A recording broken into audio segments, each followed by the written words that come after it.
Hey, what's up, loyal Cubs fans? Walking in the rain to check the forecast out in Chicago. Hopefully, we don't have to deal with the rain. We just want to get through these 10 games and get a break. Well, we had a break today, Thursday, September 20th. First break in 30 days. And what's kind of exciting is I felt like Milwaukee's had the better schedule for a while. Maybe it's the advantage of the dome. Of course, some of the rainouts were on the road for the Cubs, but Cubs have been playing catch up as far as games. There's still one game that they played less than the Brewers, and they won't get caught up, barring any rainouts, until next Thursday, the 27th. And then it'd be down to 3 more games. But schedule-wise, Cubs play at White Sox. They're a bad team, let's face it. Brewers play Detroit end of the year, 3 games.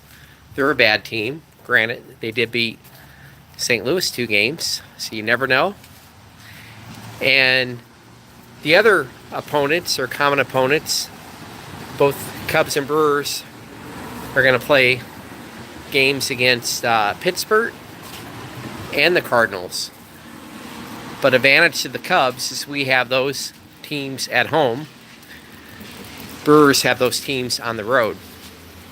So,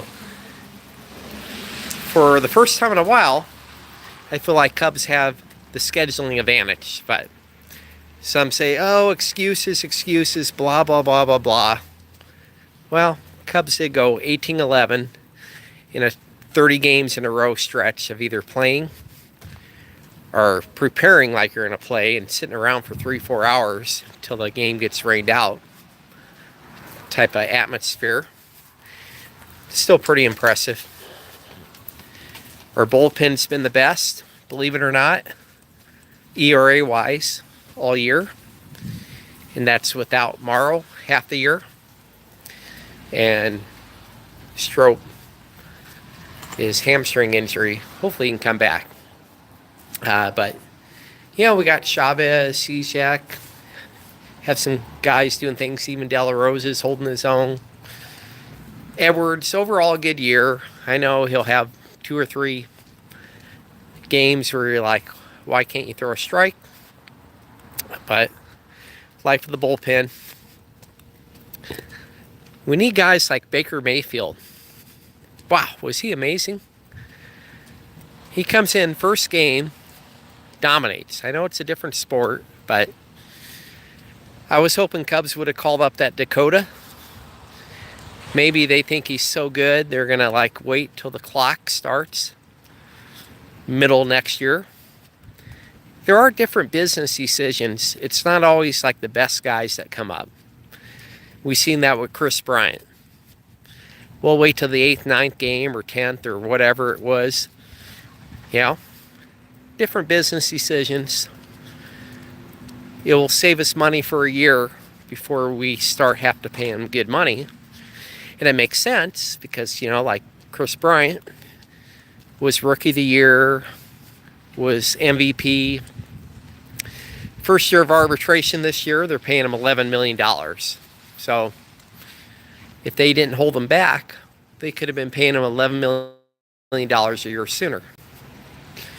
It's kind of how things work. Just have to trust Theo. I don't like all these rules. I don't like the rule where, say, Chatwood is horrible. You can't send him to the minor leagues. You just have to hide him on the bullpen. And it's kind of telling. Even the last 3 Cubs games were blowouts. 2 in Cubs' favor. 1 went the wrong way. No Chatwood. You would think you'd see Chatwood in a blowout, but they're at the point where they want to give other guys work instead of him. They want to see if other guys can maybe be potentially on the playoff roster. That tells you Chatwood.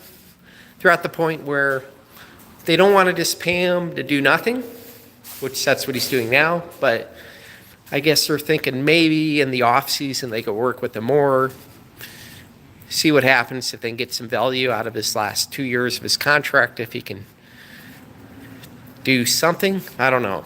It's frustrating, but you know, sometimes players just have a crappy year.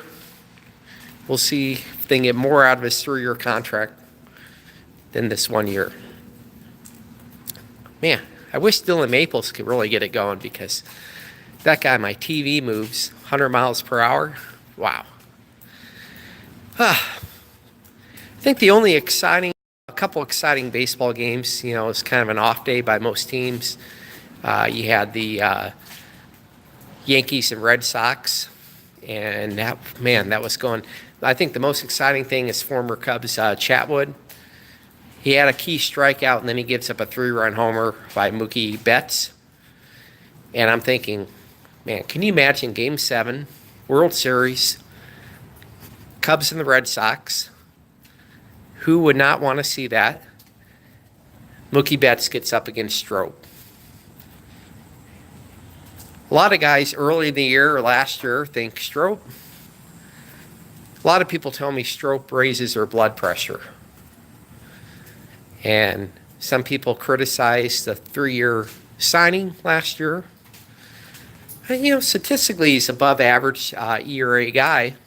And, you know, he may not have the best percentage, like when he comes in with runners on. But, man, he's done a hell of a job with Morrow out. He's been like the best in the NL. I know it sounds crazy. Now people went to Drastick again, and they're mad at Madden about having him bat. Yeah, Madden trusted him more than some of these other guys. It's unfortunately he hurt his hamstring, but he claims he's going to be back with 2 games left of the year. And maybe, just maybe, he could knock out the Cardinals for making a playoff spot. That might be his motivation to come back. We'll see. We'll see if he can get it done. It'd be nice to have him in the playoffs, because, I don't know, up against Mookie Betts in a clutch situation, even with Strop, is kind of scary, but just to make it that far would be pretty exciting. But it would suck to lose 7th game.